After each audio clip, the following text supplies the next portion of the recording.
नमस्कार, मैं अमर और आप देख रहे हैं 29 इंडिया। जानकारी विस्तार से। जैसा कि आपको हम लगातार दिखा रहे हैं कि सहारा इंडिया के ऑफिस में क्या हो रहा है। अभी आपको हम बता दें, इससे पहले भी हमने यहाँ का न्यूज़ चलाया था। न्यूज़ के माध्यम से बहुत लोगों ने अलग अलग राज्य से मुझे कॉल किया और ये पूछा कि हमारा पैसा कब मिलेगा। तो मैं भी सरकार से यही सवाल करना चाहता हूँ कि सहारा के द्वारा जनता का पैसा कब मिलेगा। लोग बहुत ही परेशान हैं, हताश हैं। आज जैसा कि आप देख सकते हैं, यहाँ पे लोग जैसा धरने पे आए हैं, एक छोटा बच्चा भी लेके आए हैं, क्योंकि अगर उनकी माँ यहाँ धरने पे है तो बच्चा घर पे क्या करेगा। तो बच्चे को भी आना पड़ा है। इतनी ठंड में यहाँ लोग बैठे हुए हैं, धरना दे रहे हैं। तो लोग काफ़ी परेशान हैं। सरकार इनका सुने, फरियाद सुने। कुछ नहीं, ये तो केंद्र सरकार की बात है, लेकिन राज्य सरकार कम से कम इन लोगों की बातों को आगे तक पहुँचाए।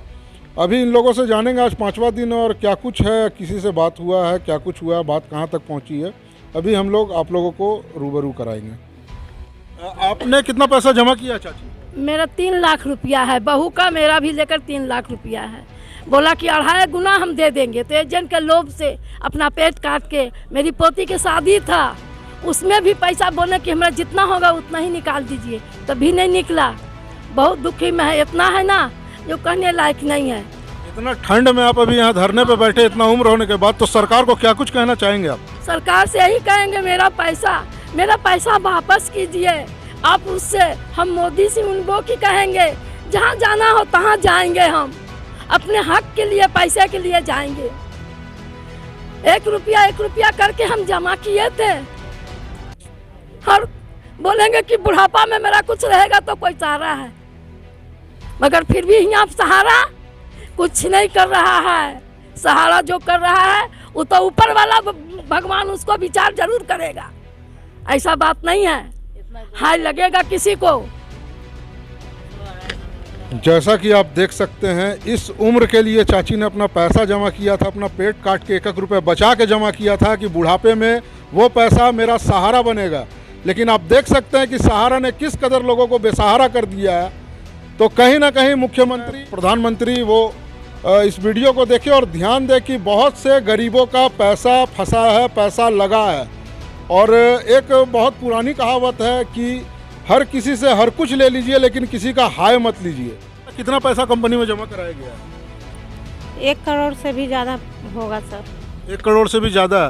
तो क्या ये आपने अपने अड़ोस पड़ोस से लिया था या पूरा मार्केट में घूम के लिया था? मार्केट में घूम के लिए हैं, और रात देखते थे ना दिन देखते थे, और मार्केट में निकल जाते थे। ये भी नहीं देखते थे कि मेरे साथ क्या होगा। तो जो जमा करता है अभी, वो आपसे किस तरह का व्यवहार कर रहे हैं? वो तो सीधे मारने के लिए घर चढ़ जाते हैं, और बहुत गाली भी देते हैं, धमकी भी देते हैं। रोड में चलना दिक्कत हो गया है।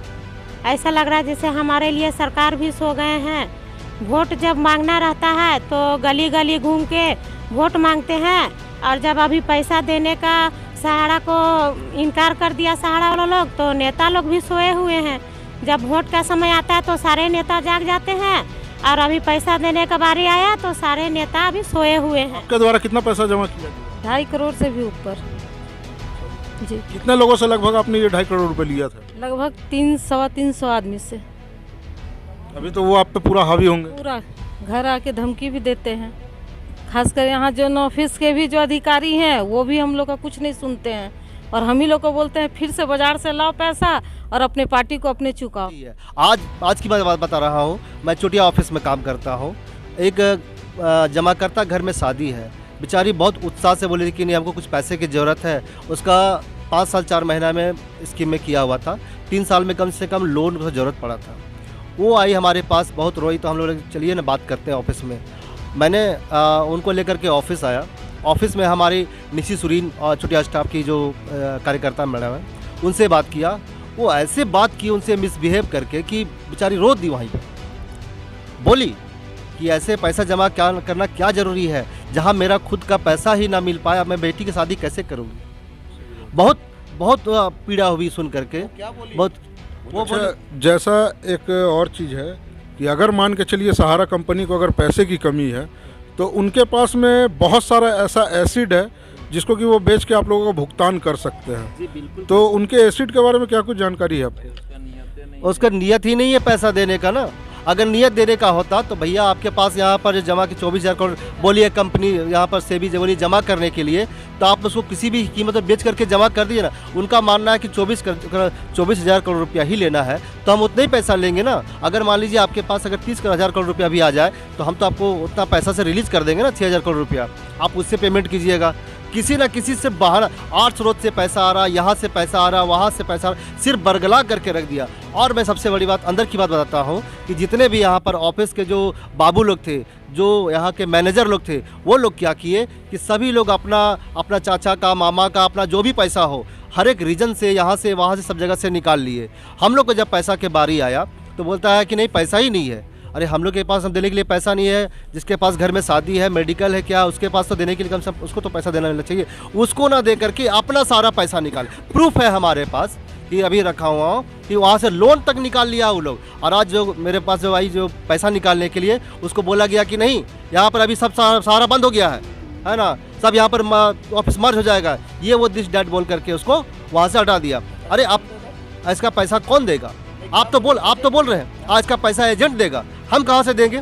मैंने तो ये कंपनी का अधिकारी बोल रहे हैं, तो कंपनी के अधिकारी बोल रहे हैं कि अब जो भी एजेंट पैसा देगा। हाँ, एकदम बोले हैं, ऐसे बोले हैं हमको कि अब जो भी एजेंट लोग समझेगा हम लोग समझेंगे। आपके कहने पर हमने पैसा जमा हुआ करवाया, आप सब कुछ बोले, आपके साइन है, मोहर है सर्टिफिकेट पे, आपके कहने पर ही हम उस काम किए और उसका पैसा ला करके यहाँ जमा करवाया। क्या मैंने सूरत सहारा को पैसा दिया था? जी नहीं, आपके कहने पर मैंने पैसा ला करके यहाँ जमा कराया। आज उस पार्टी का रोते भी लगते चली गई वो पार्टी।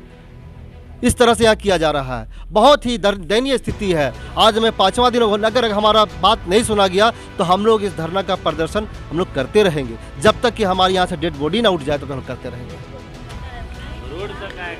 जैसा कि अभी आपने इन्हें सुना, अभी तक ये लोग बहुत अच्छे से और बहुत ठंडे तरीके से ये लोग धरना प्रदर्शन कर रहे हैं, लेकिन कहीं ना कहीं जिस तरह का माहौल देख रहे हैं, हमें क्यों ऐसा आशंका हो रहा है कि आने वाले समय में ये लोग उग्र होंगे और बहुत ज़्यादा उग्र होंगे।